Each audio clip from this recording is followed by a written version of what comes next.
कैसे हो आप गाइस। यदि आप जेईई मेंस का एग्ज़ाम 2024 में अटेम्प्ट करने वाले हो तो यह वीडियो आपके लिए बहुत ही इम्पोर्टेंट है। इस वीडियो को अंत तक ज़रूर देखिएगा।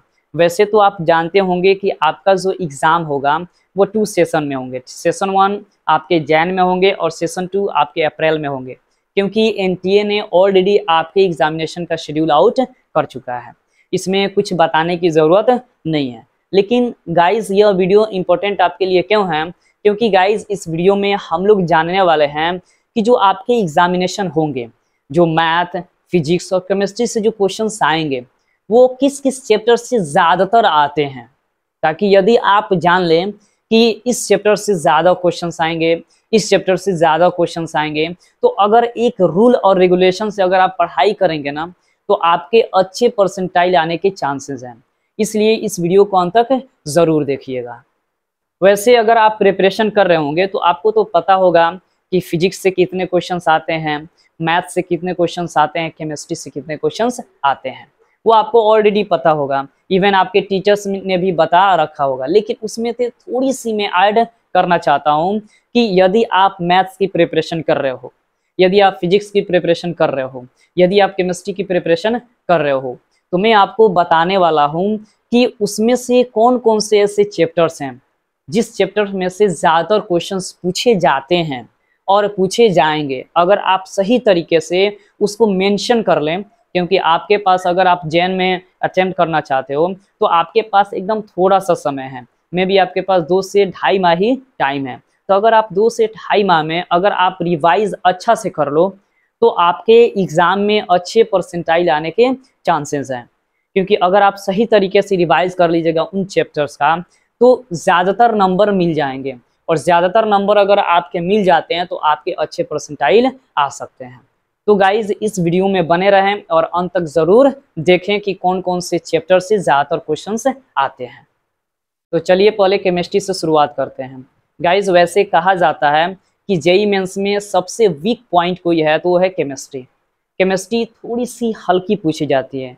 तो गाइज अगर केमिस्ट्री में अगर सही रूप से तैयारी कर लो तो आपके अच्छे मार्क्स केमिस्ट्री में आ जाएंगे, और अगर आपके अच्छे मार्क्स केमिस्ट्री में आ जाएंगे तो फिजिक्स और मैथ्स जो होता है ना वो एक रिलेटेड होता है। तो फिजिक्स और मैथ्स में अगर अच्छे से अच्छे कर लेते हैं ना तो अच्छे परसेंटाइल आने के चांसेस बन सकते हैं। तो चलिए जानते हैं कि केमिस्ट्री में कौन कौन से ऐसे चैप्टर्स हैं जिससे जेईई मेंस के एग्जामिनेशन में ज़्यादातर क्वेश्चंस पूछे जाते हैं। तो गाइज स्क्रीन पे आप देख रहे होंगे कि जो आपके चैप्टर्स दिखाई दे रहे हैं उसमें आपके लिखा हुआ है 36%। आप एक साइड देखेंगे तो आपको दिखाई देगा 36%। यानी अगर आप केमिस्ट्री में कोऑर्डिनेशन कंपाउंड्स और जनरल ऑर्गेनिक केमिस्ट्री और chemical bonding and molecular structure solution और thermodynamics and structure of atom, अगर इस 5 चैप्टर्स को सही तरीका से पढ़ लेते हैं ना तो इतना आप माइंड कर लीजिएगा कि इसमें से 36% क्वेश्चंस पूछे जाते हैं केमिस्ट्री से रिलेटेड। तो अगर 36% क्वेश्चन को क्रैक करना है ना तो ये 5 चैप्टर सही तरीके से रिवाइज कर लो। याद रखना इससे सबसे ज़्यादा क्वेश्चंस एग्जामिनेशन में पूछे जाएंगे आपके। इवन और भी है, जैसे पी ब्लॉक एलिमेंट्स है 15, 16, 17 एंड 18 है, या D and F block elements है, एल्कोहल्स, फिनोल्स एंड ईथर्स, ठीक है, chemical kinetics, electrochemistry, surface chemistry.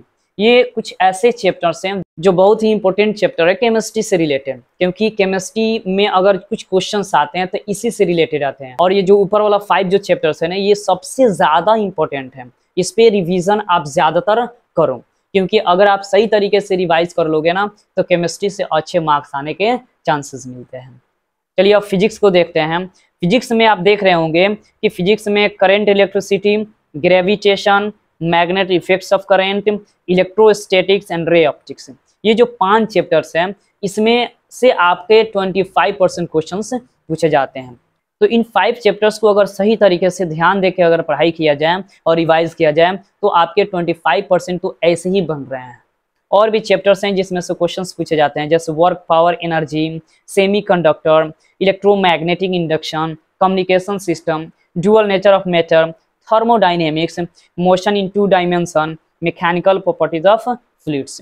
ये फिजिक्स के कुछ चैप्टर हैं जिसमें से क्वेश्चंस आते हैं। लेकिन ये जो ऊपरी वाला जो 5 जो आपके चैप्टर्स हैं इसमें से ज़्यादातर क्वेश्चंस पूछे जाते हैं यानी फिजिक्स से अगर क्वेश्चन पूछा जाएगा तो 25% क्वेश्चन इसी 5 चैप्टर से आएंगे। इसीलिए ध्यान से केमिस्ट्री को, फिजिक्स को थोड़ी सी ज़्यादातर मेहनत करने की ज़रूरत है, क्योंकि अगर केमिस्ट्री आपके अच्छे निकल जाएंगे और अगर आपके फिजिक्स अच्छे निकल जाएंगे तो आपके अच्छे परसेंटाइल आने के चांसेस हैं। अब मैथ के भी चैप्टर्स देख लेते हैं कौन कौन से इंपॉर्टेंट हैं। जैसे आप 3 डायमेंशन ज्योमेट्री देख लो, बाइनोमियल थ्योरम देख लो, वेक्टर अलजेब्रा देख लो, परमुटेशन कॉम्बिनेशन देख लो, फंक्शंस देख लो और डेफिनिट इंटीग्रेशन देख लो। ये जो 6 चैप्टर्स आपको दिखाई दे रहे हैं, ये 6 चैप्टर्स में से सबसे ज़्यादा क्वेश्चंस पूछे जाते हैं, यानी 53% क्वेश्चंस इसी 6 चैप्टर से आएंगे। तो अगर आप सही तरीका से इन 6 चैप्टर्स को तैयारी कर लेते हो और रिवाइज कर लेते हो, क्योंकि ऑलरेडी आपको पढ़ाया जा चुका होगा ये 6 चैप्टर्स, तो अगर सही तरीका से अगर आप तैयारी कर लेते हो इस पर फोकस करके, तो आपके 53% क्वेश्चंस इसी से आएंगे और आपके 53% अगर क्वेश्चंस क्लियर हो गए ना तो आपके अच्छे परसेंटाइल आने के चांसेस है। और भी पूछे जाते हैं जैसे मैट्रिसेस है या प्रोबेबिलिटी है, एरिया अंडर कर्व्स है और एप्लीकेशन ऑफ डेरिवेटिव्स है, कम्प्लेक्स नंबर्स हैं, डिफरेंशियल इक्वेशन है। ये जो चैप्टर्स है इससे मतलब थोड़े से कम पूछे जाते हैं, लेकिन ये जो 5 से 6 जो चैप्टर्स हैं ना, ये इसमें से सबसे ज़्यादा क्वेश्चंस पूछे जाते हैं। तो गाइज आपको पता चल गया होगा कि किस चैप्टर से कितने ज़्यादातर क्वेश्चंस पूछे जाते हैं। तो गाइज आई रिक्वेस्ट यू कि आप अगर इसको ध्यान से और सही तरीके से रिवाइज कर लेते हैं तो आपके अच्छे परसेंटाइल मिलने के चांसेस है, और आपके अगर अच्छे परसेंटाइल मिल गए तो आपके अच्छे कॉलेज मिलने के भी चांसेस है। और मैं आपसे एक और विनती करूँगा कि आप फर्स्ट अटेम्प्ट में अपना पूरी मेहनत लगा दो, आप पूरा एकदम जद्दोजहद कर दो फर्स्ट अटेम्प्ट के लिए। ऐसा मैं क्यों बोल रहा हूँ, क्योंकि बहुत सारे ऐसे आपको स्टूडेंट्स मिलेंगे जो फर्स्ट सेशन में पहली बार एग्ज़ाम दे रहे होंगे, और अगर वे पहली बार एग्ज़ाम दे रहे होंगे ना तो बहुत सारे स्टूडेंट्स को क्लियर नहीं हो पाता है कि एग्जामिनेशंस होता कैसे हैं। और अगर आप तैयारी ऑलरेडी कर रहे होगे और अगर आपने फर्स्ट सेशन में बेहतर रैंक ला दिया ना, तो समझ जाओ उसमें पूरी चांसेस बनती है अच्छे नंबर और अच्छे परसेंटाइल लाने की। क्योंकि सेकेंड अटेम्प्ट में जो पहले अटेम्प्ट में बच्चे दे चुके हैं, पहले सेशन में बच्चे ऑलरेडी एग्जाम दे चुके हैं, तो उनके पास और थोड़ा सा टाइम मिल जाता है सेकेंड सेशन के लिए। और सेकेंड सेशन में के बीच में जो उनको टाइमिंग मिलता है ना, वो थोड़ी सी ज़्यादा मेहनत कर लेते हैं। इसीलिए आप सेकेंड सेशन की तरफ मत देखें, आप फर्स्ट सेशन को फर्स्ट चांस और फर्स्ट अटेम्प्ट के रूप में देखें, और इसमें जितना ज़्यादा हो सके उतना ज़्यादा परसेंटाइल लाने की कोशिश करें। और इसमें आ भी जाता है, अगर थोड़ी सी मेहनत कर दीजिएगा ना तो आ भी जाता है, और इन सिलेबस पे अगर थोड़ा सा पकड़ बना लिए तो आपके अच्छे परसेंटाइल आ सकते हैं। फिर सेकेंड अटेम्प्ट जो है वो अपने हिसाब से फिर देख लीजिएगा, अगर थोड़ा सा भी अप एंड डाउन होगा तो थोड़ी सी और मेहनत करके वो देख लीजिएगा, क्योंकि उसमें दूसरे बच्चों के आने के चांसेस रहते हैं। इसमें बहुत सारे बच्चे कम लाते हैं, तो इसमें आपको मूव ऑन करने की ज़्यादा चांस, इसलिए फर्स्ट सेशन में ज़्यादा कोशिश करना है कि ज़्यादा परसेंटाइल आ जाए। तो गाइज यह वीडियो आपको कैसे लगी आप हमें कमेंट करके ज़रूर बताएं, और भी किस किस टॉपिक पे आपको वीडियो चाहिए आप हमें कमेंट ज़रूर करें। चलिए अगले वीडियो में एक नए अपडेट के साथ मिलेंगे। जय हिंद।